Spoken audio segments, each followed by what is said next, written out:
আমরা অনেক সময় দেখি মতভেদ ইসলামে আছে, কিন্তু সেই মতভেদটাকে প্রমাণ করতে গিয়ে অনেকেই সেখানে কটাক্ষমূলক সমালোচনা করে থাকেন, বিষোদ্গার করে থাকেন, কিংবা অনেকে ব্যক্তি বিশেষে আক্রমণ করেও বসেন আমন্ত্রিত সব শ্রোতাদের সামনে।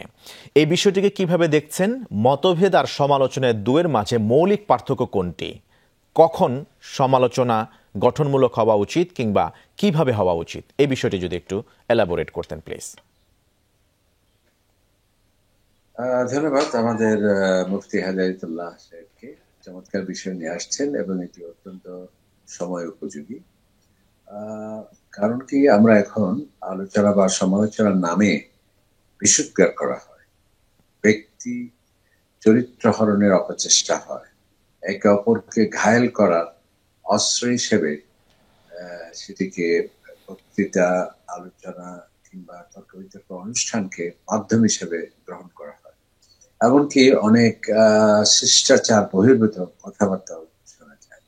আবার অনেকে আলোচনা করতে গিয়ে নিজের অনেকটা যেন বায়োডাটা সেখানে পেশ করা হয়, দম্ভ, অহংকার এবং কোরআন সুন্নাহ বহির্ভূত কথা বলা।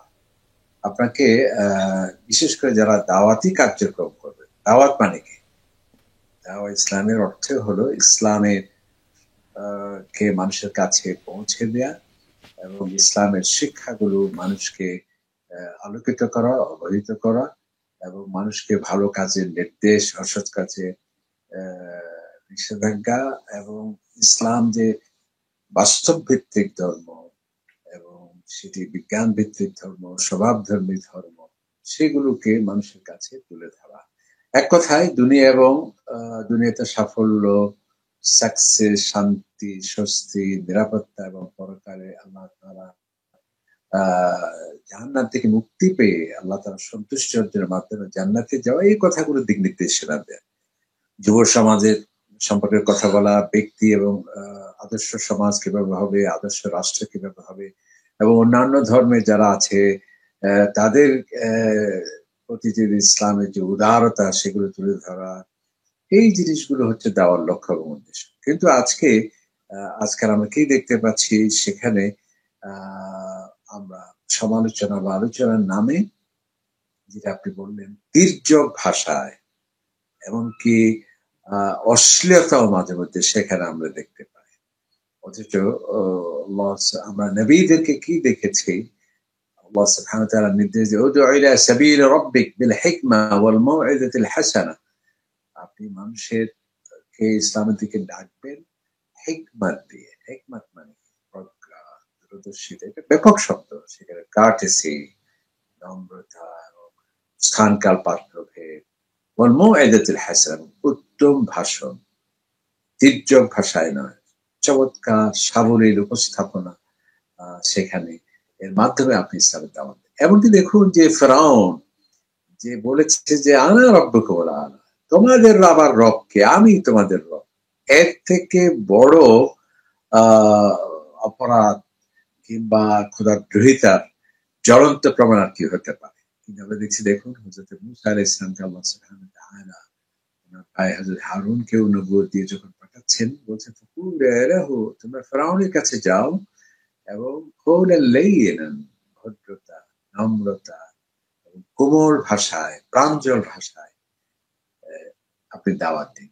সেজন্য হযরত মূসা আলাইহিস সালাম ফেরাউনের কাছে গিয়ে বলছেন, হাল লাকা ইলা আন তাযাক্কা, আমি আপনাকে আপনার কাছে দাওয়াত দেওয়ার জন্য, অর্থাৎ মে অ্যালাউ মি, আপনি কি আমাকে অনুমোদন দেবেন যে আমি সঠিক পথের দিক নির্দেশনা সম্পর্কে কিছু কথা বলতে চাই।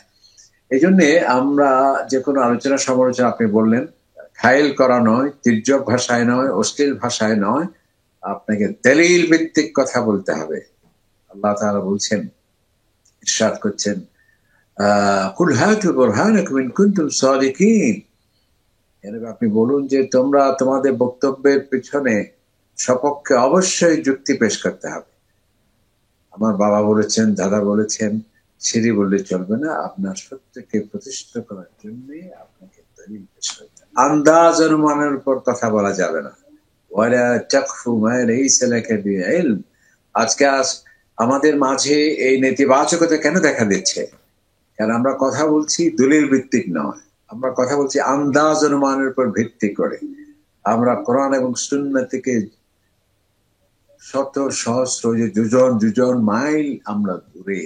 এই জন্য আল্লাহ তাআলা বলছেন নবীকে ইসলামের মাধ্যমে আমাদেরকে যে নির্দেশ দেওয়া হচ্ছে, কুল, হে নবী আপনি বলুন যে ইন্নামা আদউ ইলা সাবিল রাব্বি, আমি আমার প্রভুর দিকে দাওয়াত দিচ্ছি। কিভাবে? আলা বাসীরা, অর্থাৎ জ্ঞান নির্ভর।